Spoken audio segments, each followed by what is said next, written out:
Salut à tous, on se retrouve sur la toute première vidéo réaction de ma chaîne. Donc on va regarder ensemble une chaîne YouTube qui s'appelle Fatch. Je mettrai tous les liens en description, la chaîne, la vidéo. Et puis voilà, donc il y aura une vidéo minimum tous les 2 jours. Et sinon tous les jours pour combler le trou de vidéos sur ma chaîne.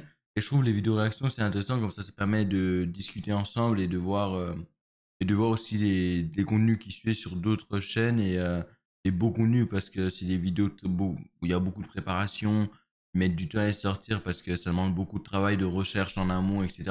Et je trouve ça assez intéressant de réagir ensemble sur ces vidéos-là. Donc on est parti. Ce que vous voyez là, c'est l'un des sentiers de grande randonnée les plus célèbres au monde. 170 km et plus de 10 000 mètres de dénivelé positif pour contempler le toit de l'Europe sous toutes ses coutures. Une sorte d'odyssée qui demande en règle générale 7 à 10 jours d'effort pour en venir à bout. Mais depuis quelques années, chaque fin d'été, on observe sur ce GR Tour du Mont Blanc des promeneurs. L'UTMB, c'est l'Ultra Trail du Mont Blanc. Il va le dire dans la vidéo, mais je précise dès maintenant. Donc, il va parler d'un gars qui va faire qui va faire 171 km. Mais c'est un gars qui est un crack dans son domaine, qui est ultra fort. Pas comme les autres, eux ne marchent pas, ils courent, eux ne mettent pas une semaine pour arriver à bout du sentier, mais à peine plus d'1 heure. Je vais tout de suite vous spoiler, ces humains sont des extraterrestres, et ils ne sont pas là par hasard. En fait, ils viennent des 4 coins du monde pour participer à la course en montagne la plus mythique et la plus prestigieuse au monde, l'Ultra Trail du Mont Blanc. C'est la course de tous les superlatifs, 160 Ça a l'air km, gigantesque. En vrai, je pense un jour, j'essaie de la faire cette course. J'essaie de la faire. Une folie. D'ailleurs, lorsque vous en prenez le départ, votre objectif premier n'est pas de faire un temps. Non, non, c'est simplement de le terminer, d'en devenir un finisher. Lors de la première édition de l'épreuve, en 2003, seuls 67 des 663 participants sont parvenus à rallier la ligne d'arrivée. Ça fait 90% d'abandon. À l'époque, le C'est énorme en vrai. accueillant les coureurs à l'arrivée C'est énorme. pouvait cacher son incompréhension face à ce spectacle saugrenu. Mais c'était pourtant la naissance d'un mythe. Puis les années ont passé, les participants ont augmenté, se sont aguerris et le taux d'abandon est redescendu à peine plus de 30%. En fait, l'UTMB, l'Ultra Trail du Mont Blanc, c'est la locomotive d'une discipline qui grandit à une vitesse folle, le trail, et de sa branche la plus difficile, l'Ultra Trail. Et depuis 10 ans, la discipline se professionnalise. Ce qui n'était encore qu'un simple hobby devient pour certains un travail, et des athlètes inconnus se transforment en stars admirées dans le monde entier pour leur endurance, leur résistance physique et leur force mentale hors du Et commun. en vrai, ce que j'admire déjà chez le gars, je vous mettrai tous les liens en description, comme j'ai dit, c'est le fait que le boulot soit soigné. Vous voyez ce que je veux dire? Il fait du boulot soigné et ça se voit, ça met du temps à se construire la vidéo. Elle se fait pas en 2 jours la vidéo. Ça se voit, elle se fait en 2, 3, 4 semaines minimum. Beaucoup sont français, une des nations majeures de l'Ultra Trail. Mais le plus connu est espagnol, ou plus précisément catalan. On le surnomme l'ultra terrestre, et c'est mon chouchou. Mais en fait, c'est aussi le chouchou de quasiment tout le monde. C'est un peu l'élu. Ce prodige, c'est Kilian Jornet. Et les journée.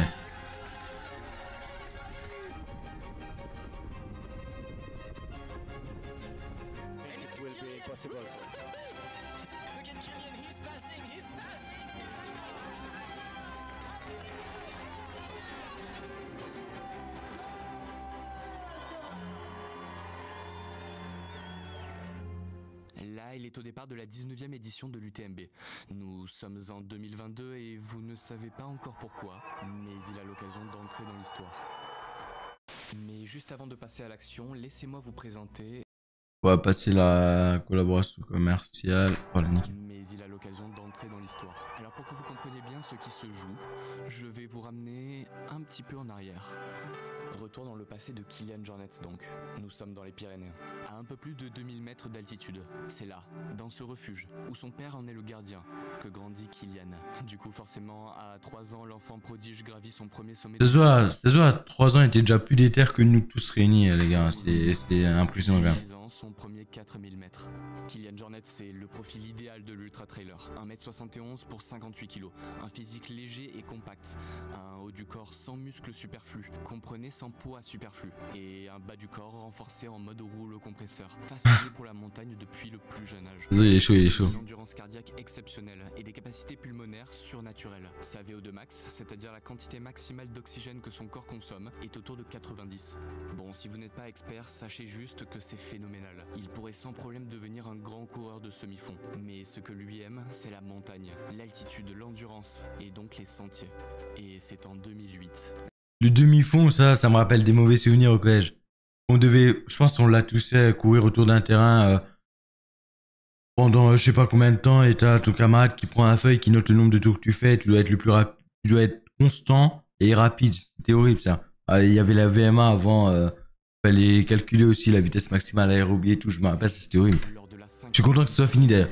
Que Kylian arrive dans ce nouveau monde de l'ultra trail. À ce moment-là, le Catalan a 20 ans. Mais je pense les gars et les filles, donc je pense qu'en vrai, si quand j'aurai le million d'abonnés, je me lance pour faire une course comme ça. L'âge minimum légal pour participer à la compétition. Ouais, je pense que je me lance au million, je fais ça. C'est le premier ultra de sa carrière. Et à 20 ans, donc, Kylian va Non, mais je le lis. Au million d'abonnés, je fais ça. écraser tous les vieux loups de la discipline. T'as plus d'une heure d'avance, non? Non, presque, mais pas encore. Il s'impose en 20h57, une heure de moins que le précédent vainqueur et deuxième chrono de l'histoire de la compétition. En Une fait, heure de moins. C'est tellement stratosphérique que le monde Incroyable. du trail n'y croit pas. Quelque chose ne tourne pas rond. Et ce sont des dizaines de coureurs qui portent réclamation. La suspicion est si grande que l'organisation préfère attendre le résultat des contrôles antidopage avant de lui décerner officiellement la victoire. Cette année-là, les habitués de l'UTMB croyaient avoir eu affaire à un tricheur. Mais ils comprendront très rapidement qu'il venait simplement En d'observer 2008. du plus grand ultra-trailer de l'histoire du sport. Puis l'année suivante, J'avais 2 ans, les gars, en 2008. à Chamonix. Il s'impose une nouvelle fois. En 2010, il fait l'impasse, mais décide de revenir en 2011 et forcément l'emporte. Troisième victoire, un record. En fait, il semble plusieurs crans au-dessus de tous les autres. Dès que Kylian participe à une course, c'est tout simplement une chance de victoire qui s'envole pour tous les autres. Mais bref, tout le monde attend Kylian en 2012 pour la passe de 4. Mais Kylian n'est pas là. Puis les années s'enchaînent et le Catalan ne revient toujours pas. À la place, il remporte presque toutes les autres courses auxquelles il participe et glane un à un les records de temps d'ascension des sommets les plus connus au monde. Non mais mec, il monte à pied naturellement des montagnes, les gars, c'est incroyable. Non mais juste c'est incroyable. Alors que moi là je serais en PLS hein. Pour escalader le Mont Blanc et en redescendre, le champion espagnol de ski alpinisme a battu ce matin le record d'ascension du plus haut sommet d'Europe. Une série de quêtes secondaires, donc. Une sorte d'exploration extrême et atypique de notre monde. Avant le grand retour, en 2017, presque 10 ans après sa première victoire. Est-ce que vous êtes là, les traîneurs? Entre-temps, tous les autres ont pu apprendre et le plateau n'a jamais été aussi relevé. C'est la course du siècle. Et à l'arrivée, 10 ans après les gars. 10 ans après. Il vient, il met tout le monde à l'amende. C'est incroyable. oui, 10 ans après. deuxième. Ok. Bon, c'est toujours un excellent résultat, mais Kylian n'a pas gagné, et c'est la première fois. Alors tout le monde le comprend, Kylian est humain, Kylian est prenable. Bon, en vérité, il vient aussi de tomber sur un autre extraterrestre, le français, également triple vainqueur de l'UTMB, François Daen. Piqué, le catalan revient l'année suivante, en 2018. Mais Piqué, Jornet le sera cette fois par une abeille. Diminué à la suite d'une réaction allergique, le catalan sera forcé d'abandonner. Et soudainement, c'est l'histoire parfaite entre l'UTMB et Kylian. Ah, pas de chance, qui vient hein. de prendre un coup. Pas de chance, pas de chance. Jornet fait l'impasse sur la course jusqu'à 2022. Nous sommes en début d'année, en février, et l'UTMB l'annonce en grande pompe. Kylian revient. Le roi est de retour. Hi everybody, I'm Kylian Jornet and this year... Il a commencé en 2008, il a dit. Hein. 2008-2022. Donc si vous vous rendez compte qu'il y a 12 ans d'écart quasiment. Ouais, c'est pas quasiment, il y a 12 ans d'écart. Après, ça dépend à quel mois il l'a fait, mais il est toujours à fond, ce gars. Depuis ses 3 ans jusqu'en 2022, il va sûrement continuer. Je sais pas s'il a pris sa retraite et tout, mais il est à fond, ce mec-là. Depuis, C'est un ovni. Une nouvelle victoire, la 4e, mais il ne sera pas présent lors de l'édition 2022. Alors oui, Kylian n'est plus vraiment le roi, mais en gagnant, il a tout simplement l'occasion de récupérer sa couronne. Maintenant, retour au vendredi 26 août 2022. Il est 18h à Chamonix, place du Triangle de l'Amitié. Au départ de la 19e édition de l'épreuve reine de l'UTMB. Beaucoup de grands noms de l'Ultra Trail sont là, mais surtout 2300 coureurs de 118 nationalités sont réunis pour une course d'anthologie. À ce moment-là, les rêves de toutes et tous sont encore permis. Car ensuite, entre Entre bonheur et torture, la suite s'annonce dantesque. Il faudra pour la majorité des coureurs attendre près de 40 heures pour aller la ligne d'arrivée. Mais pour les meilleurs, 40 heures. pour Kylian et les autres que je vous présenterai bientôt, le rendez-vous est déjà pris pour dans environ 20 heures. 20 Oh, heures, deux fois c'est un moins. nombre important, car personne n'a jamais réussi à faire moins sur le sentier complet. C'est un peu comme la barrière des 2 heures au marathon, et celle de l'UTMB tient toujours. Alors pour les plus ambitieux, l'objectif c'est 20 heures. Quelques minutes de trop et ce sera sûrement la gagne qui s'envolera, mais quelques minutes de moins, et c'est l'assurance de rentrer dans l'histoire. Est-ce que vous vous rendez compte mais moi je pense que si je le fais seul, pas en course comme ça, parce que ça me stresse de fou les courses et tout, et je me sens pas à l'aise. Par contre, est-ce que vous vous rendez compte du monde qu'il y a là? C'est impressionnant. Autour du Mont Blanc en passant nos voisins italiens, suisses et un retour à Chamonix en France. On va faire une grande balade de 170 km, c'est un petit peu ça, que ça va être intéressant dès le début. 170 km à pied les gars. C'est Dès le début, le rythme en cyclisme déjà les longueurs de course sont affolantes. Mais à pied 170 km, il faut avoir des surjambes. Je pense que je peux pas moi. on tourne autour des 18 km/h. Quand je dis je peux pas là, mais même surentraîné, je suis pas sûr que je puisse tenir 170 km, ça que je veux dire. Bah évidemment que là je peux pas. Cette course en ultra, c'est à double tranchant, car tout va encore bien. Et en fait, heureusement, les sensations sont bonnes, mais une allure trop élevée et c'est l'explosion à la mi-course. Il faut donc lutter contre soi-même pour parvenir à se canaliser. Au début, il existe 2 stratégies principales. La première, c'est de jouer la course, s'adapter aux adversaires, essayer de suivre les bons wagons, ne pas laisser s'échapper les meilleurs. Et la deuxième, plus prudente, c'est de courir à l'allure cible, se tenir à son plan de course, à sa stratégie et respecter ses temps de passage, kilomètre après kilomètre. Maintenant, place un peu aux présentations. Lui devant, là, c'est l'Espagnol Pau Capel. Et il fait son grand retour à Chamonix. Vainqueur en 2019, il est le détenteur du record de l'épreuve. D'ailleurs, il avait terminé si proche de la barre des 20 heures qu'il avait décidé avec son sponsor The North Face de tenter un défi fou. Briser la mythique barrière hors course. Le projet avait pour nom de code Breaking 20, en référence au célèbre projet d'Eliud Kipchoge. Mais Pau Capel avait échoué. Sans l'adrénaline de la course et dans des conditions... D'ailleurs, Eliud Kipchoge, ça va être la prochaine vidéo réaction qu'on va faire sur la chaîne. Donc n'hésitez pas à me suivre pour voir la vidéo réaction. Et sinon, n'hésitez pas à suivre la chaîne du youtubeur que j'ai mis en description. Il s'appelle Fatch. Voilà, n'hésitez pas à suivre Fatch pour aller voir directement la vidéo sur sa chaîne aussi. Il n'avait pu faire mieux que 21h17, une heure de plus que son propre record. Cette année, il revient donc sur l'UTMB pour prouver qu'il sait comment gagner et surtout prouver qu'il sait comment passer sous la barre des 20 heures. Il court par rapport à un plan de course, il est là en tout cas, il a l'air d'avoir la forme. Il a creusé l'écart quand même, hein. C'est assez impressionnant, 33 minutes de course. Les bugs viennent de l'écran là-bas, pas du mien. Pour Capel. Et Ils viennent de la vidéo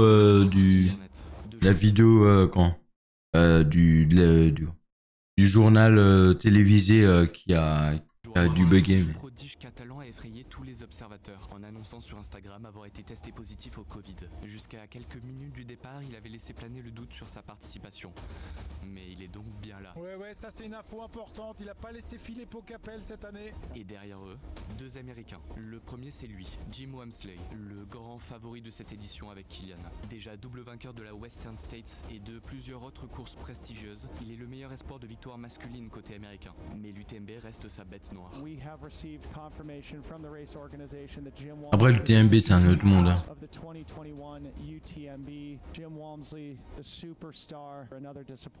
C'est simple, il a abandonné 2 des 3 fois où il en a pris le départ. D'ailleurs, il a voulu mettre toutes les chances de son côté, en décidant de s'installer en France, dans le Beaufortin, sur les terres du quadruple vainqueur François Daen. Le deuxième, c'est Zach Miller. Lui aussi est maudit sur l'épreuve. 2 abandons en 2018 et 2019. Alors, lui aussi, il a une revanche à prendre. Les deux ont un objectif, devenir le premier américain à remporter l'épreuve chez les hommes. Puis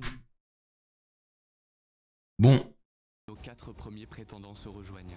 Mais ce groupe ne durera pas longtemps car dès la sortie du premier ravitaillement à Saint-Gervais, kilomètre 21, Jim Walmsley et Kilian Jornet reprennent la tête. Et ce n'est pas si étonnant. Car en écoutant les principaux observateurs du circuit, on comprend très vite que seul un homme peut tenir tête à Kilian. L'autre monstre de l'Ultra Trail, celui qui domine le continent américain mais qui peine encore à l'UTMB, Jim Walmsley. Kylian qui va rentrer sur Jim, donc le duel qu'on annonce. en fait, je sais pas combien de kilomètres là ils sont, mais ça fait déjà 2 heures qu'ils sont partis.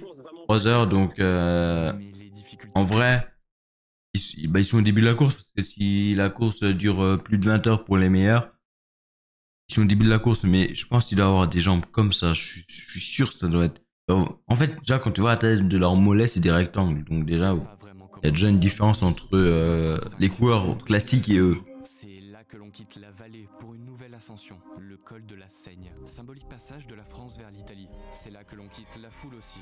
Mais surtout, c'est là que l'on célèbre l'entrée dans l'un des passages les plus difficiles et importants de la course, la nuit noire. Et c'est donc le moment pour nous de quitter la lumière pour s'enfoncer dans la pénombre. Pour tous, il s'agit de raccrocher un wagon pour ne pas rester seul dans l'obscurité. Car la nuit, tout est différent. La température baisse, le bruit laisse place au silence. Et il faut gérer la solitude.